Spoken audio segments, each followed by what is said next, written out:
기능, 상상, 갈등 요렇게 우리 알아냈어요. 자, 1번부터 볼게요. 1번은 갑은 기능론이죠. 자, 갑의 관점, 기능론의 관점은 개인의 행동이 상황에 대한 주관적 해석에 기초하여 이루어진다고 본다. 요렇게 보는 건 상상론이지. 그래서 틀린 거야.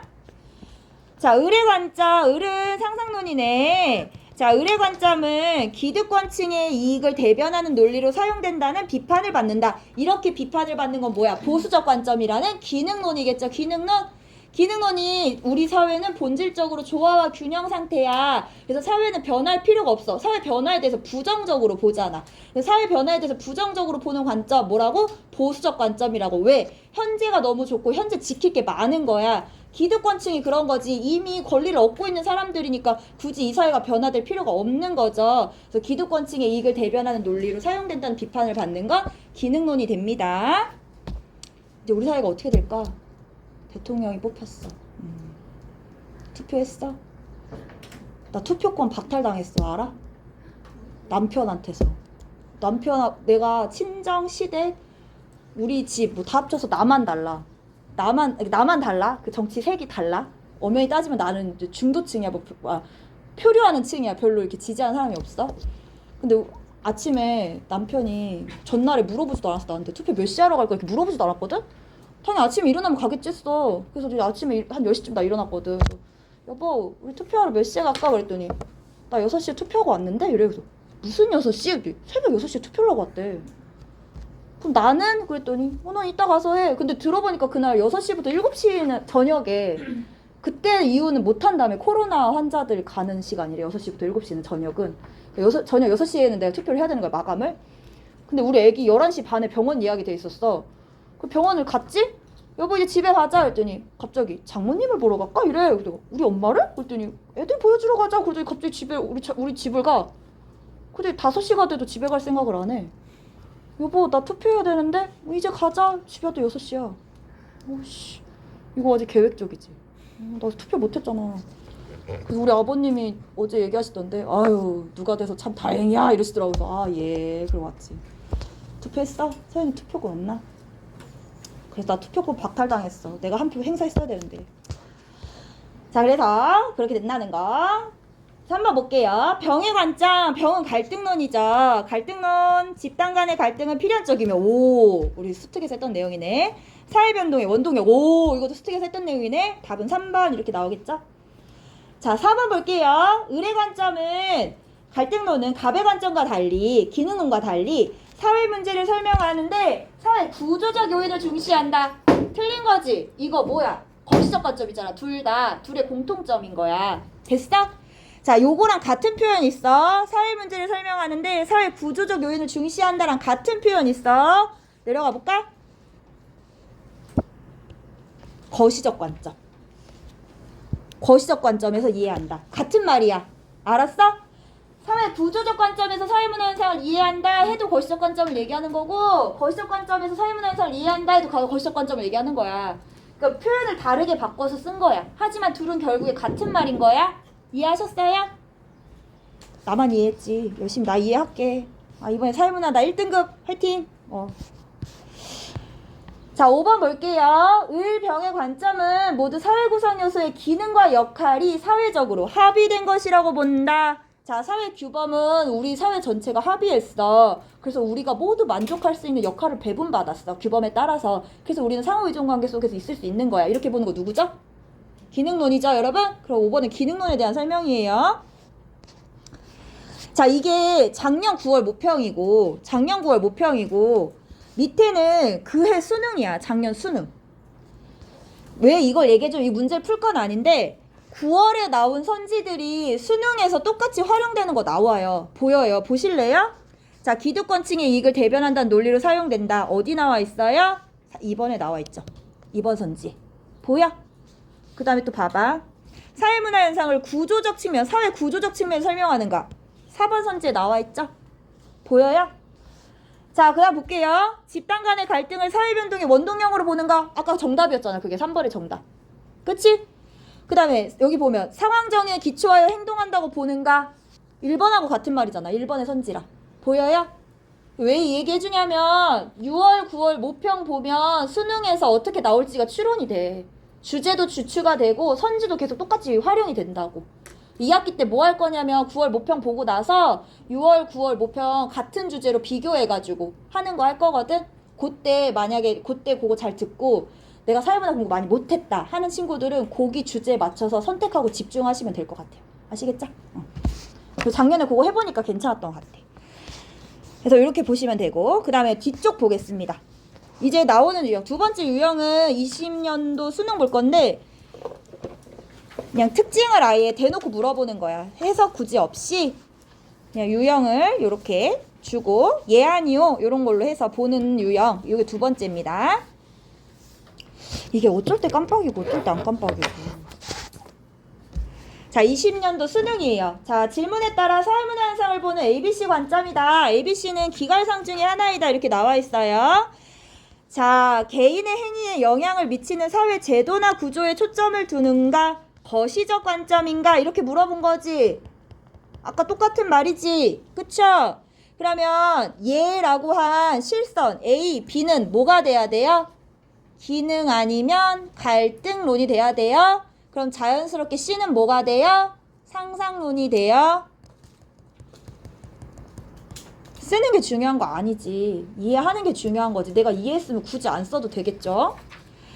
자, 그러면 C는 상상론이고, 자, 실선이 얘인데, 가 같은 경우는, 가는 질문이 올 건데, 이 실선이 C에 가 있어, C에만. A, B는 아니 오잖아. 그럼 가에는 상상론의 특징이 와야 돼. 여기 추론되지, 요거. 그리고 나 질문 봐봐, 나는 뭔지는 모르겠는데, B에만 얘가 가 있어. 그러면은 나는 B의 특징이 와야 돼. 그냥 특징을 묻는 질문이 와야 돼. B의 주장을 묻는 질문이 와야 돼. 여기까지 됐어요? 요렇게 해서 일단 유형 파악하셔야 돼요. 이 문제 파악.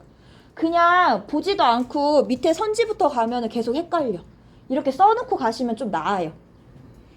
자, 가볼게요.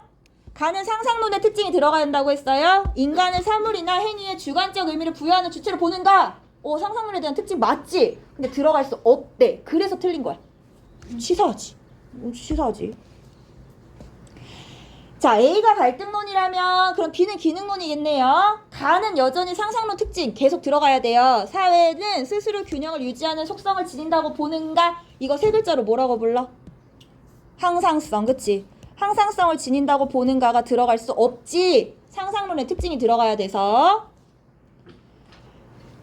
자, B가 기능론이라면 했어요. 그리고 나 질문 물어. 그럼 B, 기능론의 특징이 들어가야 돼. 사회적 희소가치를 둘러싼 집단 간의 대립관계에 주목하는가? 이거는 누구예요? 갈등론이잖아. 기능론에 대한 질문이 들어가야 되는데 틀렸어. 자, 4번 볼게요. C는 상징적 상호작용론은 A, B와 달리 행위의 능동적 자율적 측면을 중시하는 거지 오히려. 틀렸고. 자, 5번 나가. 사회는 어느 시점에나 구조적 모순이 내재되어 있는가? 라고 본다. 그럼 B가 뭐가 돼야 돼? 갈등론. A가 뭐가 돼야 돼? 기능론. 그럼 A는 기능론이야? 기득권층의 이익을 대변하는 논리로 이용될 우려가 있다는 비판을 받는다. 아까 앞에서 봤던 거랑 똑같은데? 정답 5번 이렇게 나오는 거야. 됐어? 얘들아, 됐어. 이 앞에서 얘기하는 나를 되게 불쌍하게 여겨줘. 나를 불쌍하게 여겨주지도 않고 그래. 너무해 진짜. 자, 그래서 여기까지 문제 풀어봤고 다른 거는 여러분들이 꼭 풀어보세요. 풀어서 궁금한 거 있으면 질문하시고요. 자, 우리 이제 18쪽 갈게요. 수능 특강 18쪽. 자, 오늘 교과서도 필요해요. 교과서는 40쪽.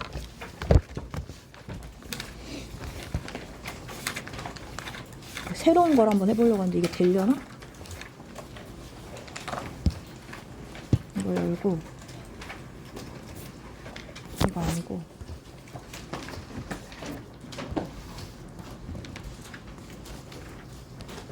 이게 안 열리네. 안 열리네. 자, 이제 사회문화 현상을 이해하기 위한 관점을 우리 공부했어. 이제 두 번째는 사회문화 현상의 연구 방법을 얘기할 건데 사회문화 현상을 연구하는 방법은 두 가지가 있습니다. 양적과 질적이에요. 양은 여기서 수량, 계량 이런 걸 얘기해. 셀 수 있고 측정할 수 있는 거. 그래서 양적 연구 방법은 수치와 수량화, 계량화된 자료를 바탕으로 사회문화 현상의 법칙을 발견하는 것을 목적으로 합니다. 일단 큰 틀 알아두고 가세요. 양적 연구 방법은 수량화, 수치화, 계량화된 자료를 바탕으로 이걸 분석해서 뭘 알고 싶어 한다? 사회문화 현상의 법칙을 발견하고 싶어 하는 게 양적 연구 방법이다. 자, 두 번째는 질적 연구입니다. 질적 연구 방법은 사회문화 현상의 그 행위의 동기, 의미 이런 것들을 심층적으로 이해하는 것을 목적으로 해. 심리 상담할 때 많이 사용하겠지. 질적 연구 방법은 왜 그 행위자가 왜 그런 심리를 갖고 그런 현상, 그런 행위를 하게 됐는지를 심층적으로 이해하고자 하잖아. 심리 상담하는 게. 질적 연구는 행위, 동기, 의미를 해석해서 심층적으로 이해하는 것이 목적이에요. 양적 연구랑 질적 연구의 목적이 다르죠? 달라요, 여러분. 하지만 공통점은 있어요. 공통점 우리 계속 얘기했어. 앞에 자연현상은 자연과학이야. 경험적 자료에 의해서 관찰되고 경험적 자료에 연구될 수 있어 하면서 사회문화 현상도 경험적 자료에 의해서 연구될 수 있는 사회과학이야 라고 했잖아. 양적 연구나 질적 연구나 둘 다 과학적인 탐구 방법인 거야. 과학적인 탐구 방법이란 얘기는 경험적 자료로 연구하는 방법인 거지. 저 질적 자료 심층적 이해하는 게 뭔가 경험적 자료 사용하지 않고 그냥 뭐 사유, 생각으로 한다고 생각하는데 질적 연구 역시 경험적 자료를 수집해서 거기에 따라서 심층적 이해를 하고자 해요. 얘네 둘 다 과학적인 연구 방법을 얘기합니다. 과학적인 지식을 도출해내는 게 얘들의 공통적인 목적인 거야. 하지만 양적은 법칙 발견이 목적인 거고 질적 연구는 그 사회문화 현상에 대한 심층적 이해가 목적인 거야. 과학적 지식이라는 얘기는 근데 뭐겠어? 객관성이 일단 담보된다라는 거지. 그 현상을 심층적으로 이해하더라도 어떤 누가 봐도 그 현상이 이렇구나라고 같게 심층적으로 이해할 수 있어야 그게 객관성이겠지. 질적 연구에서는. 이게 너무 깊은 얘기고 어쨌건 얘네들은 과학적인 연구 방법이라는 거 꼭 알고 계셔야 돼요. 둘 다 과학이라는 거. 자, 그러면 양적 연구 먼저 가겠습니다. 자, 양적 연구는 방금 얘기했습니다. 일단 쓰라고 할 때 써. 쓰라는 것부터 실증 연구 아직 쓰지 마. 자, 양적 연구는 이 양이 수량, 계량이라고 했어요. 그래서 계량화, 수량화 쓰세요. 계량화, 수량화된 자료 수집과 자, 이 자료 수집한 걸 통계 분석해서 결론을 동출하는 방법이다. 이게 뭐다? 양적 연구다. 얘들의 목적이 뭐라는 거야? 아까 법칙 발견이잖아. 그게 뭐야? 규칙성을 발견하는 게 목적인 거야. 그리고 뭘 하고 싶어해? 일반화하고 싶어해. 규칙성을 발견하거나 연구 결과를 일반화하거나 법칙을 발견하고자 하는 것이 양적 연구의 목적이더라. 여기까지 일단 됐지. 아까 앞에 했던 얘기잖아. 치마가 자꾸 내려가네. 근데 허리가 얇다는 게 아니라 얘가 이게 없어서 이게 없어서 고무줄이 없어서 이렇게 늘어난 상태를 기는 거야. 박수 되게 예민하게 부르길래 선생님 허리집 자랑 약간 마음에 안 드는데 약간 텐이 오늘 안 왔네? 야, 저렇게 생리대 저렇게 두 개 있으면 저렇게 그치 이거 생리대 뭐 다 쓰는 건데 그치 나만 그런 거지 약간 그치 뻘쭘한 거 나만 그런 거지 괜찮아 자, 양적 연구는 자료를 수집해서 계량화, 수량화된 자료를 수집해서 통계 분석한다고 했잖아. 그 통계 분석이 뭐냐? 우리 과학 시간에 주로 어떻게 해? 실험해가지고 다 수치화 시키지. 뭐 숫자로 표현하지. 그거 나중에 어떻게 해? 그래프 같은 걸로 막 그리지. 그치. 그 다음에 뭐 표로 만들어가지고 이렇게 뭐 기준을 정해가지고 기준에 따라 숫자를 막 이렇게 배열해 본다든지 그런 것들이 통계 분석이야. 그래서 저기 사진을 보여주면 사진이 아니라 자료를 보여주면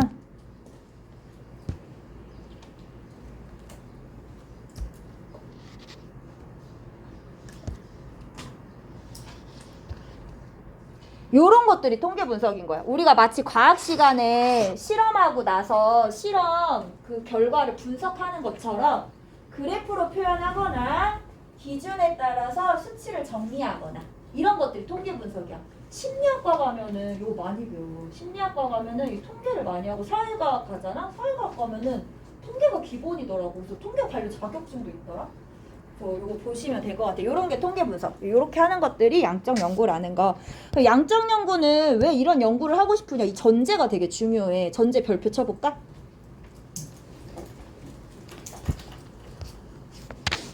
자, 이 전제를 얘기한 학자가 있는데 이 양적 연구의 대표적인 학자가 누구냐면 꽁트라는 사회학자예요. 그럼 이 학자가 얘기한 거를 한번 읽어보고 그 다음에 거기 전제를 읽어볼게. 사회현상 이면에도 어떤 법칙성이 숨어 있으며 사회현상에도 법칙성이 숨어있대. 우리 이미 했어. 사회문화현상도 인과관계 나타난다고 했지. 원인과 결과가 나타난다고. 원인과 결과가 법칙이잖아. 특정한 원인이 주어지면 그런 결과가 나타나는 게 법칙인 거잖아.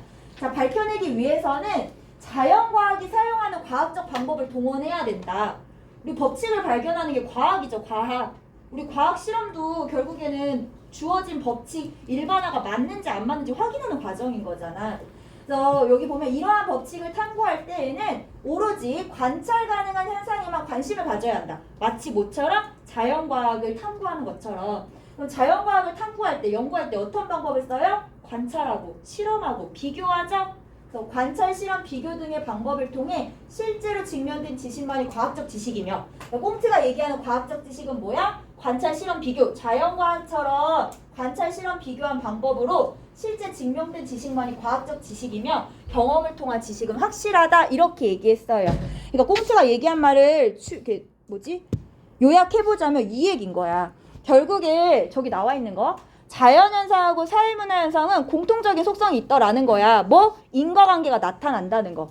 그래서 자연과학을 법칙을 발견하는 것처럼 사회문화현상도 법칙 발견이 가능하다라고 보는 거예요. 그러면 사회문화현상하고 자연현상하고 공통적인 속성이 있네? 그럼 자연과학이 연구하는 관찰, 실험, 비교 이런 연구 방법을 사회문화현상에도 적용을 하면 똑같이 사회문화현상의 법칙을 발견할 수 있겠지. 그래서 자연과학에서 쓰는 방법을 연구 방법을 사회문화현상에도 똑같이 적용해보자 라는 게 전제입니다. 그래서 자연과학의 연구 방법 대표적인 게 뭐야? 관찰하고 실험하고 비교하고 측정하고. 이게 다 뭔데? 관찰, 실험, 비교, 측정하는 게 수량화, 계량화된 자료를 수집하는 거잖아. 이게 뭔데? 자연과학에서 사용하는 방법이잖아요.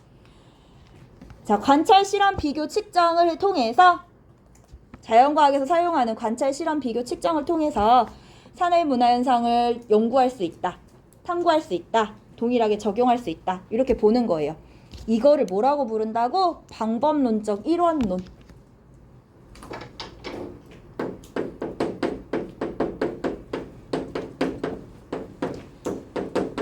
자, 양적 연구 방법의 전제가 뭐예요? 한 단어로 얘기해보세요. 저거 얘기할 수 있어야 돼요. 방법론적 일원론입니다. 이렇게 얘기할 수 있어야 돼. 방법론적 일원론에 기초한 연구 방법이에요. 이걸 전제로 하는 연구 방법이에요. 자, 저 얘기 아까 쭉 저 위에 줄구를 요걸로 요 한 단어로 축약한 거야. 사회문화현상이나 자연현상은 공통적인 특성이 나타나기 때문에 하나의 방법으로 자연현상이나 사회문화현상이나 하나의 방법으로 연구할 수 있다라고 보는 게 방법론적 일원론입니다. 연구 방법이 하나다. 자연현상을 연구하든 사회문화현상을 연구하든 그 연구 방법은 하나야. 어떻게? 자연현상처럼 사회문화현상도 관찰하고 실험하고 비교해서 법칙을 발견하면 돼. 왜? 둘은 공통적인 특성이 있거든. 인과관계가 나타나는 거. 이렇게. 이 양적 연구론자들은 왜 법칙을 발견하고 싶어 할까? 왜 일반화시켜 하고 싶어 할까? 법칙이나 일반화를 해놓으면 어떤 원인이 주어지면 그런 현상이 나타나겠네? 라는 걸 우리가 예측할 수 있지. 수요법칙이라는 걸 하나 만들어놨어. 가격이 하락했어? 사람들이 그럼 이제 많이 사겠네? 예측이 가능하죠? 예측을 하겠다는 거야. 사회문화현상의 법칙을 발견해서 예측을 해서 미래를 대비하겠다라는 거야. 그런 목적이 컸어요. 그럼 밑에 이제 기본 입장이 나오는데 기본 입장은 결국에 뭐겠어? 다 마찬가지로 이렇게 나와 있지. 뭐다? 자연현상하고 사회문화현상은 동일하다. 연구 방법이 하나다라는 걸 계속 어필하는 거예요. 자연현상과 마찬가지로 사회문화현상에 대한 측정과 계량화 통계적인 분석이 가능하다. 자연현상과 마찬가지로 사회문화현상에도 일정한 뭐가 존재한다? 규칙성이 존재한다. 했잖아. 인과관계 나타난다고. 가현스. 자, 자연현상에 대한 연구를 통해 법칙을 발견하듯이 사회문화현상에 대한 과학적인 연구를 통해 과학적인 연구 같은 말이 뭐였어? 경험적 자료를 통한 연구. 자, 경험적 자료를 통한 연구를 해서 법칙이나 일반화가 가능하다라고 보는 거예요. 그러니까 우리 과학탐구 실험 때 했던 거 생각하면 돼. 그게 양적 연구야. 그렇게 해서 뭘 알고 싶어 해? 사회문화현상의 법칙, 일반화.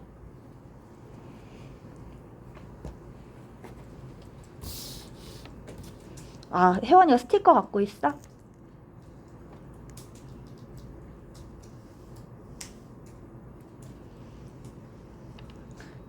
교과 선생님께서 칭찬하실 때마다 붙인다. 그리고 그 괄호에 칭찬 유도 및 강요 금지. 7반은 그럴 걱정이 없네. 뭐 유도를 하기를 해, 강요를 하기를 해, 말을 해야지 일단. 그러면 우리 여기서 또 알 수 있는 게 어떤 법칙이나 일반화 여기 나와있지. 일반화. 사례를 통해 알아낸 결론을 전체 사례로 확장하여 적용하는 거. 그러면 어떤 일반화를 하려면은 모든 사례에 적용하려면 일단 수집되는 자료의 양이 많아야겠지. 좀 많아야 대량으로 자료를 수집을 해야 대량으로 수집해야 그거를 일반적인 현상에다 적용하기가 더 수월할 거잖아. 양적 연구는 좀 자료 수집에 있어서 대량, 좀 양이 많습니다. 그것도 일단 볼게요. 자, 이제 그 다음에 우리가 알아야 될 게 뭐냐면 일반적인 연구 과정인데 이건 아예 외워야 된다고 생각하면 돼. 일반적인 연구 과정은 뭐라고? 1번부터 오른쪽에 7번까지 있죠? 외우세요. 외우셔야 돼요. 근데 우린 이미 과학탐구 실험 동안에 했어. 내가 이제 뻥치지 마 했어. 왜냐면 애들 세특 봤어. 과탐실 세특 보니까 뭐 연역적 과정, 귀납적 과정 뭐 이런 거 했던데 그런 거 했던 거 똑같은 얘기야. 아직 적지 마세요. 쓰라는 것만 적어. 자, 교과서 40쪽 피면서 예시 보면서 우리 한번 얘기해 보겠습니다. 일단 40쪽 펴볼까요? 자, 양적 연구 과정은 다 외워야 된다, 일단. 그리고 양적 연구 과정에서 일부를 제외하면 그게 질적이기 때문에 양적 연구를 외우고 질적 연구 과정을 외우는 게 더 수월합니다. 아시겠죠? 자, 일반적인 연구 과정. 처음에 일단 주제를 선정해야겠지. 주제 선정하는 게 처음이야. 자, 기존의 이론이나 가설, 새롭게 나타난 사회문화 현상에 대해서 자, 연구자의 관심으로부터 연구 주제가 선정된대. 이게 바로 주제 선정의 단계입니다. 우리 교과서 볼까요? 교과서 40쪽을 보면서 얘기할게요. 여기 나와 있네. 고령 은퇴자들의 은퇴 이후의 삶에 영향을 미치는 사회적 관계망이 궁금해졌고 누구한테? 고령 은퇴자들한테. 이 중에서 자녀와의 관계가 삶의 만족도, 은퇴자의 삶의 만족도에 어떤 영향을 주는지 알아보고 싶다. 연구자가 궁금해진 거지. 연구자가 나 이런 거에 대해서 한번 연구해보고 싶어 라는 연구자의 의도나 가치가 어떻게 되는 거야? 개입되는 거죠? 그래서 수특으로 돌아가면 문제 인식 및 연구 주제 선정 단계에서는 연구자의 관심으로부터 시작되기 때문에 연구자의 가치가 개입될 수밖에 없어. 그래서 여기서는 가치가 개입된다. 연구자의 가치가 개입된다라는 얘기야. 이거 나중에 4강 가서도 똑같이 나오는데 뒤에 문제가 나오더라고. 여기 2강에서. 2강에서 가치 개입, 가치 중립 뭐 이런 문제가 나오길래 문제 혹시 풀 때 모를까 봐. 2단계에서는 가치가 개입되더라. 연구자의 가치가 개입될 수밖에 없어. 관심으로부터 시작되니까. 자, 그 다음에 우리 과학탐구 실험할 때도 생각해보면 어떤 실험을 할 때 이런 결론이 나오겠지라는 어떤 잠정적인 결론을 내려놓고 실험을 하지. 그게 뭐야? 가설 설정입니다. 자, 양적 연구에서는 이거 되게 중요한 단계야. 가설 설정. 쭉 보면 너네 과학탐구 실험에서 했던 실험 설계랑 똑같아. 실험 방법이랑 연구 과정이. 자, 가설은 뭐라고? 연구 주제에 대한 잠정적인 결론을 제시하는 단계다. 가설은 뭐라고? 잠정적인 결론이야. 그럼 이제 그려져? 양적 연구 어떻게 할지? 잠정적인 결론 세워놓고 그게 맞는지 안 맞는지 자료를 수집하겠지. 자료 수집한 다음에 내가 세운 가설이랑 수집된 자료랑 맞는지 안 맞는지 비교하겠지. 그리고 맞으면 오, 이 결론 맞았어. 이게 법칙이나 일반화로 도출이 되는 거야. 요게 단계야. 머릿속으로 좀 그려져요? 자, 가설이란 잠정적인 결론인데 가설은 어떻게 표현한대요? 변인과 변인 간의 관계로 논리적으로 표현한다. 자, 밑줄 그어보세요. 변인과 변인 간의 관계로 논리적으로 설정한다. 변인과 변인 간의 관계로 논리적으로 설정한다라고 했어요.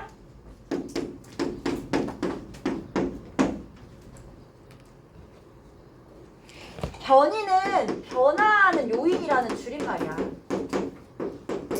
변화하는 요인의 줄임말이거든. 변화하는 요인들, 변인의 관계로 설정을 하는데 어떻게 설정을 하느냐? 바로 독립변인과 종속변인으로 설정을 합니다.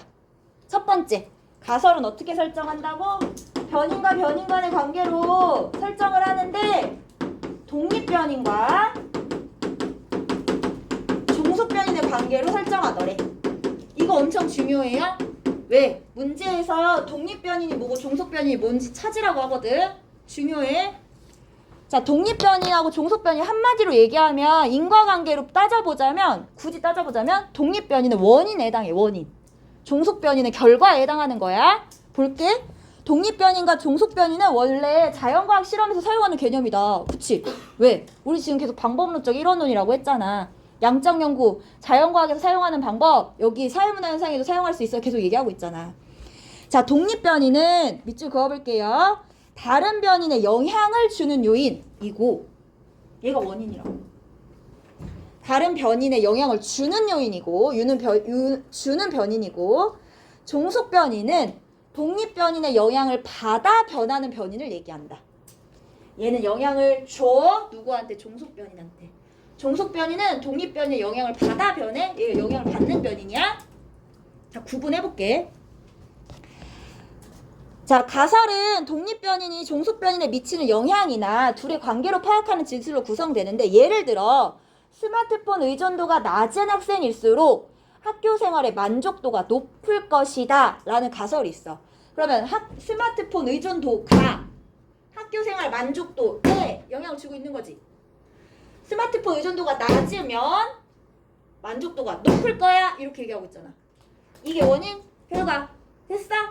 그래서 나와있네. 스마트폰 의존도는 독립변인, 거기에 영향을 받는 학교생활 만족도는 종속변인, 이렇게 얘기하는 거야.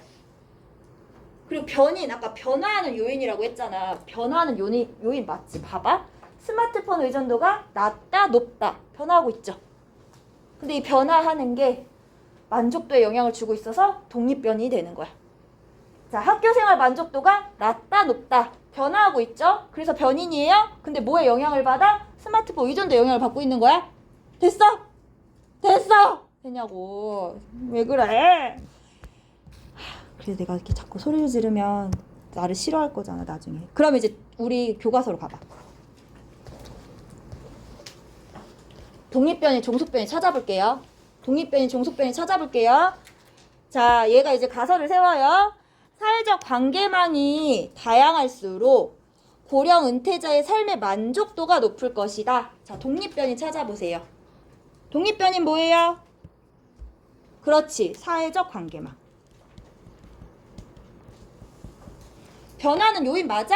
다양하다, 좁다, 뭐 관계망이 좁다, 관계망이 넓다 이렇게 표현할 수 있잖아. 변화하고 있죠? 그거에 따라서 뭐가 영향을 받고 있어? 삶의 만족도. 그렇지, 얘가 뭐야? 종속변인. 또 찾아볼게요. 자녀와의 관계 수준이 높을수록 고령 은퇴자의 삶의 만족도가 높을 것이다. 독립변인 찾아보세요. 뭐예요?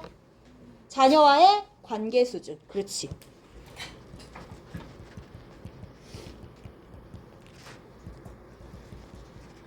그 다음 뭐야? 삶의 만족도. 이게 종속변인. 이렇게 되는 거야.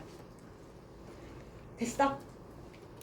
첫 번째 가설 설정할 때 뭐로 어떻게 해라? 독립변인과 종속변인으로 나타내라. 그래서 독립, 종속 찾았어. 그 다음에 이제 가설 설정할 때 또 중요한 요인이 있어. 아니면 여기 있나? 여기 나와 있네. 39쪽. 가설을 설정할 때는 변인과 변인 간의 관계를 논리적으로 서술하는데 첫 번째로는 독립변인과 종속변인을 표현하라고 했어요. 그 다음에는 변수 간의 관계가 명확해야 된다라고 보는 거야. 명확해야 된다. 자, 명확해야 된다는 얘기가 뭐냐면 아까처럼 스마트폰 의존도가 낮으면 삶의 만족도가 높을 거야. 관계망이 다양하면 만족도가 높을 거야. 뭐 그다음에 아까 뭐였지? 자녀와의 관계 수준이 높으면 만족도도 높을 거야. 이런 관계가 서로 명확해야 돼. 독립변인이 어떻게 되면 낮아지면 뭐 그다음에 뭐 높아지면 종속변이 낮아지지 높아지는지 이런 관계를 정확하게 적어줘. 명확하게 적어주는 게 두 번째 가설의 요건이에요. 그러면 가설을 세울 때 아까 이렇게 세울 수 있겠지. 자녀와의 관계가 높으면 만족도가 높으면 아까 뭐라고? 자녀의 관계 수준이 높으면 만족도가 높을 거야. 방향이 서로 어때? 같죠? 그럼 방향이 같을 때 우리는 무슨 관계로 표현했다라고 얘기하냐면 양의 상관관계로 표현했다 이렇게 얘기해요. 양의 상관관계로 표현했다. 변수 간의 관계가 명확해야 된다는 얘기는 양의 상관관계나 음의 상관관계로 표현해야 된다는 얘기인데 양의 상관관계는 독립변인하고 종속변인이 변하는 방향이 같은 거야. 높아지면 높아진다. 다양해지면 높아진다. 이런 식으로.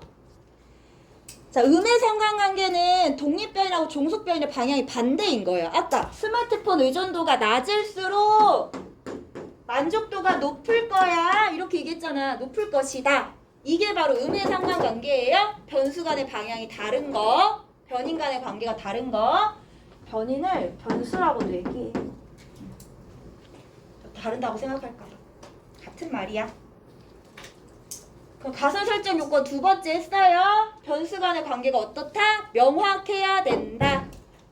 양의 관계나 음의 상관관계로 표현해야 그게 좋은 가설이다. 이렇게 얘기할 수 있어.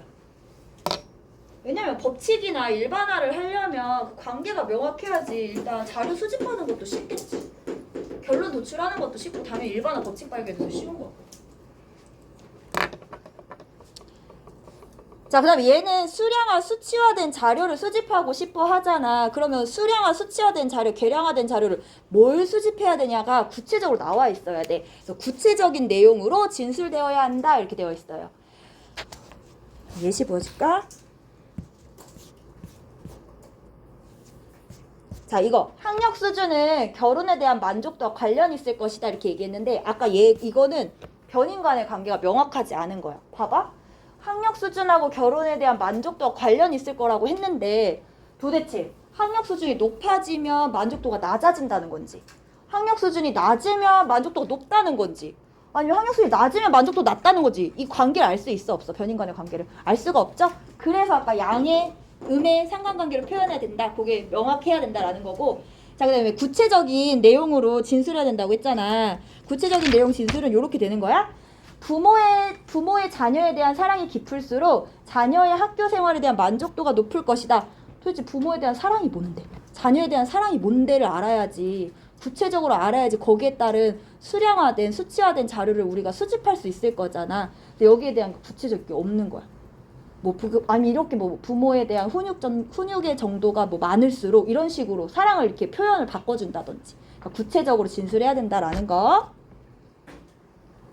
그다음에 세 번째 봐봐. 세 번째 뭐래? 경험적으로 검증할 수 있어야 된다라고 했죠. 이거는 당연히 우리 했었어. 지난번에. 과학이라 그렇다고 했잖아. 경험적인 자료, 사실에 존재해서 관찰 가능한 자료, 그게 경험적 자료잖아요. 가난한 사람에게 신의 은총이 더 깃들 것이다. 신의 은총은 우리가 경험적으로 검증할 수 없죠. 이런 것들은 가설이 될 수가 없습니다. 경험적 자료로 검증이 가능한 것들이어만 돼. 이것도 안 돼. 자, 이거는 안 써져 있는데 가설은 있잖아. 같이 중립적으로 표현돼야 돼. 한번 써볼까?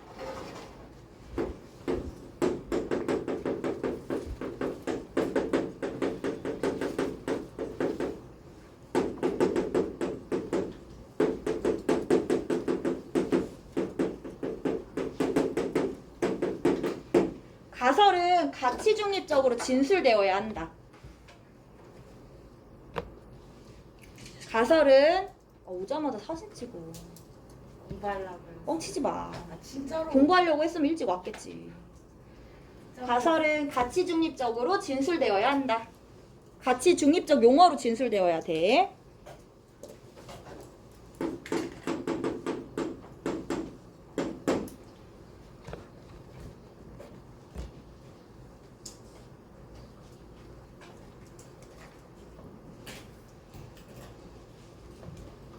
사회교사는 강의식 수업보다 토론식 수업을 자주 해야 할 것이다. 이거 가치 판단의 문제지. 어떤 사회교사는 강의식 수업이 더 학생들한테 효과적이라고 생각할 수 있고 어떤 사회교사는 토론식 수업이 더 효과적이라고 생각할 수 있을 거야. 이거는 객관적인 관찰이나 측정이 어렵다고. 왜? 가치가 이미 들어가 있기 때문에. 그래서 가치 판단의 문제는 어떻게 한다? 가설이 될 수가 없다. 그래서 사회교사는 강의식 수업보다 토론식 수업의 효과가 더 있을 것이다. 또는 사회교사는 강의식 수업보다 토론식 수업을 자주 할 것이다. 이런 식으로는 가치 중립적이 되겠지. 왜? 요거는 관찰해서 측정해서 진짜로 강의식 수업을 더 많이 하는지 토론식 수업을 더 많이 하는지 우리가 확인이 되잖아. 그래서 이런 것들은 가설이 될 수 없다라는 거. 그래서 가설의 요건까지 해봤어요. 가치 중립적으로 진술한다까지 했어. 다음 시간에 우리 이제 가설 얘기해서 밑에 내려가서 또 다른 거 할게. 고생 많았어요.